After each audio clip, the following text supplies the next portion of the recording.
এখন আমরা easy physics বই থেকে সমাধান করব চতুর্থ অধ্যায়ের অনুশীলনী সৃজনশীল প্রশ্নটি। তোমরা যারা এখনো ইজি ফিজিক্স বইটি সংগ্রহ করোনি দ্রুত সংগ্রহ করে ফেলো। তো আমরা প্রশ্নে চলে আসি। তো এখানে দেখো কি বলছে যে 40 কেজি ভরের একটি বালক 60 কেজি ভরের একজন যুবক একটি ভবনের নিচতলা থেকে একসাথে দৌড় শুরু করে এবং দৌড়ে একই সময় ছাদের একই জায়গায় পৌঁছালেন। দৌড়ের সময় উভয়ের বেগ ছিল 30 মিটার পার মিনিট। আচ্ছা, আগে আমরা ক খটা দেখে আসি যে ক্ষমতা কি। প্রথম প্রশ্ন, ক্ষমতা কি? তো ক্ষমতার সংজ্ঞা হচ্ছে তোমরা সবাই জানো যে একক সময়ে কৃত কাজকে ক্ষমতা বলে। একক সময়ে কৃত কাজকে ক্ষমতা বলে। তো একক সময়ে সম্পূর্ণ কাজ মানে কি? কৃত কাজ। এই সম্পূর্ণ কাজের পরিমাণটাকেই ক্ষমতা বলে। পরেরটা হচ্ছে কি জিজ্ঞেস করছে যে 50 জুল কাজ বলতে কি বোঝায়? 50 জুল কাজ বলতে কি বোঝায়? তো এটার জন্য হচ্ছে আমরা একটু বোর্ডে চলে আসি। তোমরা সবাই হচ্ছে গিয়ে কাজের সূত্র নিশ্চয় জানো যে কাজ W যেগুলো কত? F into S। তাহলে এই ডাব্লিউর পরিমাণ 50টা কখন হবে? দেখো তো, এফ এর মান যদি 50 নিউটন হয় আর বলের সরণের মান যদি 1 মিটার হয়, এফ এর মান 50 নিউটন আর সরণের মান যদি হচ্ছে গিয়ে 1 মিটার হয়, তাহলে কত আসবে? আমাদের কাজ কত আসবে? 50 জুল হবে। অন্যদিকে ডাব্লিউ যেগুলো কত? F S. আমরা যদি 1 নিউটন বল প্রয়োগ করি আর বস্তুটার সরণ যদি হচ্ছে কত? 50 মিটার হয়, তখনও কি আমাদের কাজের পরিমাণ হচ্ছে কত? 50 জুল হয়। তো দেখো, কাজের পরিমাণ 50 জুল দুইভাবে হইতে পারে। একটা হচ্ছে কি আমি 50 নিউটন বল প্রয়োগ করে সরণ ঘটাবো 1 মিটার, তখন 50 জুল হবে।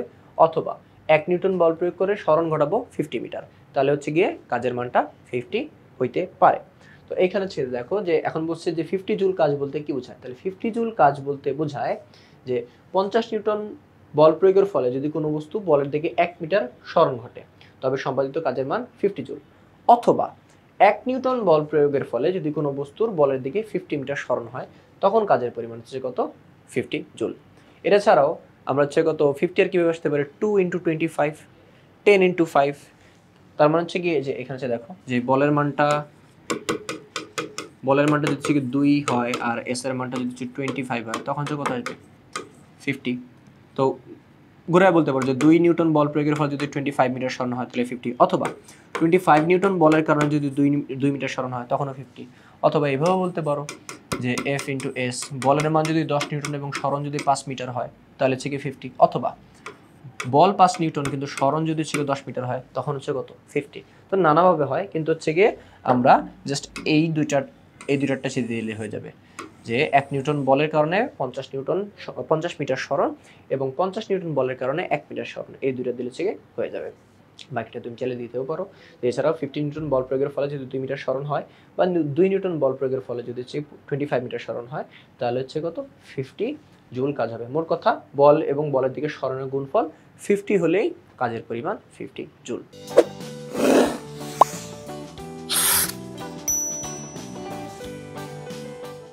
এরপরে যে প্রশ্নটা, এর পরের প্রশ্ন হচ্ছে কি আমাদের কি জিজ্ঞেস করছে যে যুবকের গতিশক্তি নির্ণয় করো। যুবকের গতিশক্তি নির্ণয় করো। আচ্ছা, তো দেখো এখানে কি বলছে, আরেকবার হচ্ছে পড়ি যে 40 কেজি ভরের একটি বালক আর 60 কেজি ভরের একজন যুবক একটি ভবনের নিচতলা থেকে একসাথে দৌড় শুরু করে দৌড়ে একই সময় ছাদের একই জায়গায় পৌঁছালেন। তো দৌড়ের সময় উভয়ের বেগ ছিল 30 মিটার পার মিনিট। আমাদের গতিশক্তি বের করছে। গতিশক্তি সূত্র কি? Half into m into v square. Half m মানে ভর, ভি মানে কি? বেগ। তো ভর বলে দিচ্ছে যুবকের আর বেগও বলে দিচ্ছে, দুজনের বেগ সমান আছে। তার মানে যুবকের ভর এবং বালক, দুঃখিত, যে যুবকের বেগ এবং বালকের বেগ, বেগ বলে দিচ্ছে দুজনেরটা কি? সমান। তাহলে এখন যদি আমরা গতিশক্তি বের করতে চাই, তাহলে গতিশক্তির সূত্র হচ্ছে কি? Half m v square. তো বেগটা কত? 30 মিটার পার মিনিটে ছিল, আমাদের মিটার পার সেকেন্ডে নিয়ে যেতে হবে। তো মিনিট আছে, এই মিনিট থেকে সেকেন্ডে যেতে হচ্ছে কত? 60 দ্বারা ভাগ করে দেবো। সো 30/60 কত আসে? 0.5 মিটার পার সেকেন্ড, অথবা 1/2 মিটার পার সেকেন্ড, একভাবে লিখলে হয়েছে। তাহলে গতিশক্তি টি বা ই কে কত? Half m v square. Half তো হাফ বসাই দিছি, এম এর মান 60 ছিল আর ভি এর মান কত? 1/2 তার স্কোয়ার। তো 1/2 এর উপর স্কোয়ার যদি করো 1 এর উপর স্কোয়ারটা আসবে, 2 এর উপর স্কোয়ার আসবে। 1 এর উপর স্কোয়ার করলে 1, 2 এর উপর স্কোয়ার করলে কত? 4। তারপর হচ্ছে কত? এটা হচ্ছে গিয়ে ক্যালকুলেট করলে কত চলে আসবে? 7.5 জুল। অর্থাৎ আমাদের যুবকের গতিশক্তি ছিল 7.5 জুল। এরপর হচ্ছে আমরা ঘ নম্বর প্রশ্নে চলে আসি। ঘ থেকে কি জিজ্ঞেস করছে যে ছাদে ওঠার ক্ষেত্রে দুজনের ক্ষমতা সমান ছিল কিনা। অর্থাৎ আমাদের দুজনের ক্ষমতা বের করে দেখতে হবে যে দুজনের ক্ষমতাটা সমান কিনা। আচ্ছা দেখো, তো এখন ক্ষমতার যে সূত্র, ক্ষমতার সূত্র জানার আগে কি কি দেওয়া আছে সেগুলো দেখে আসি। যে বালকের ভর ছিল কত? 40 কেজি। আর বালকের বেগ কত? 30 মিটার পার মিনিট বা 0.5 মিটার পার সেকেন্ড, যেরকম হচ্ছে বললাম। অভিকর্ষ ত্বরণ জি কত? 9.8। আর বালকের ওজন এক ধরনের বল, তো সেজন্য F1 লিখছে, W1 না লিখে M1 ইন্টু জি। ওজন কিভাবে? ভর ইন্টু ত্বরণ দিয়ে বের করতে হয়। সো যেহেতু বালকেরটা বের করতেছি, বালকের ভর M1 ইন্টু জি। আর সরণ নিচতলা থেকে উচ্চতা বলছে যে নিচতলা থেকে ছাদে গিয়ে পৌঁছেছে, বাট কত মিটার উচ্চতা সেটা হচ্ছে বলেন নাই, তাই সরণটা ছিল কত ধরে নিয়েছি? এইচ ধরে নিয়েছি। ওকে, আচ্ছা, এখন এই বালক দ্বারা কৃত কাজ ডাব্লিউ জুল কত?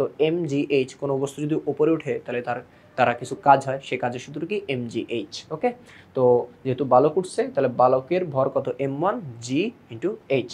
তাহলে বালকের কৃত কাজটা হচ্ছে কত? w1। তাহলে বালকের ক্ষমতা কত হবে? p1। এখন দেখো বলছিল কি দুজন একই সময়ে উপরে ওঠে, তাই তো? তাহলে দুজনের টাইমটাও কি আসবে? সেম আসবে। তো এখন বালকের ক্ষমতা p1 এবং যুবকের ক্ষমতা হচ্ছে p2 যদি ধরি, তাহলে p1 কিভাবে বের করব? w1/t। w1 কত? m1g into h divide by t। Okay, এখানে t স্কোয়ার চলে আসছে, t স্কোয়ার হচ্ছে হবে না, এখানে এটা প্রিন্টিং মিস্টেক, এটা শুধু t হবে। তাহলে m1g mgh/t, যেহেতু আমরা বালকেরটা বের করতেছি তাই m1gh/t। ওকে, এখন হচ্ছে কি এখানে খেয়াল করো m1g এটা স্যার h/t, এটার পরিবর্তে v লিখছি। কেন হচ্ছে কি h/t এর পরিবর্তে v লিখছি? এখন দেখো আমরা হচ্ছে কি জানি s ইজ ইকুয়াল টু কত? v into t। s is equal to কত? v into t। এখন এইভাবে যদি হচ্ছে কোনো সরণ ঘটে তাহলে সেটা s, যদি উপরে নিচে সরণ ঘটে তখন সেটাকে s না বলে আমরা কি বলি? h বলি। তো যেহেতু এখানে উপরে নিচে হচ্ছে গেছে তাই s না বলেছে আমরা কি লিখতে পারি? এখানে s এর পরিবর্তে h লিখতে পারি। So h is equal to vt। ওকে, এখন আমরা টাইমকে এই যে t কে যদি এই পাশে পাঠিয়ে দিই তাহলে h/t এর পরিবর্তে কি লিখতে পারি? v লিখতে পারি। h/t এর পরিবর্তে v লেখা যায়। তাহলে এখন হচ্ছে গিয়ে দেখো যে আমাদের এখানে হচ্ছে কত? m1g h/t। এই যে h/t এর পরিবর্তে কি লিখছে? v লিখছে। ওকে, আচ্ছা, এখন m1 হচ্ছে কত? 40, g এর মান 9.8, আর বেগ দুজনের বেগ কত ছিল? 0.5। এই যে এখান থেকে যে পাইছিলাম, তো হিসাব করলে কত আসে? 196 ওয়াট। 196 ওয়াট। তো এটা ছিল হচ্ছে কি আমাদের বালকের ক্ষমতা। এখন কি করতে হবে? এখন আমাদের যুবকের ক্ষমতাতে যাইতে হবে, ঠিক আছে? তো যুবকের ক্ষমতাতে যদি আমরা যাই, আচ্ছা, যুবকের ক্ষমতা হচ্ছে কত? p2 হচ্ছে কত? w2/t। যুবকের যে হচ্ছে কৃত কাজ ডিভাইড বাই সময়। এখন যুবকের ভর হচ্ছে কত? 60 কেজি। যুবকের বেগটাও কত? 30 মিটার পার মিনিট ছিল, একই বেগ ছিল। সো এখানে কত? 0.5 আসবে। যুবকের ওজন f2 কত? m2 ইন্টু জি, এখানে m2 আসবে, m2 ইন্টু জি। ওকে, আর যুবকের সরণ h, যে নিচতলা থেকে ছাদ পর্যন্ত যে উচ্চতাটা h ধরছিলাম, কত তা বলে নাই তাই h ধরে নিছি। তাহলে যুবকের দ্বারা কৃত কাজ কত? mgh। যেহেতু যুবকেরটা বের করতেছি তাই m2g into h is equal to কি? যুবকের কৃত কাজ। তো যুবকের ক্ষমতা কত আসবে? p2। তাহলে p2 কত? w2/t। w2 কত? ওই যে m2gh ডিভাইড বাই t। এখানে সেম কাহিনী, h/t এর পরিবর্তে v লেখা গেছে। ওকে, আচ্ছা, তাহলে m2g ইন্টু v। m2 এর ভ্যালু কত? 60, g এর ভ্যালু কত? 9.8, আর v বেগের মান কত? 0.5। এখানে হিসাব করলাম কত আসছে? 294 ওয়াট। তাহলে এখানে যে দেখো বালকের ক্ষমতা 196 ওয়াট আসছে, আর যুবকের ক্ষমতা কত আসছে? যুবকের ক্ষমতা আসছে 294 ওয়াট। তাহলে আমরা বলতে পারি যে ছাদে ওঠার ক্ষেত্রে বালক এবং যুবকের ক্ষমতা সমান নয়, যুবকের ক্ষমতা বেশি, বালকের ক্ষমতা কম। তো এই ছিল চতুর্থ অধ্যায়ের অনুশীলনের সৃজনশীল প্রশ্নের সমাধান। এ ধরনের আরও প্রশ্নের সমাধান পেতে এখনই সংগ্রহ করে ফেলো এই জি ফিজিক্স বইটি। পরবর্তী ক্লাস দেখার আমন্ত্রণ জানিয়ে এখানে শেষ করছি।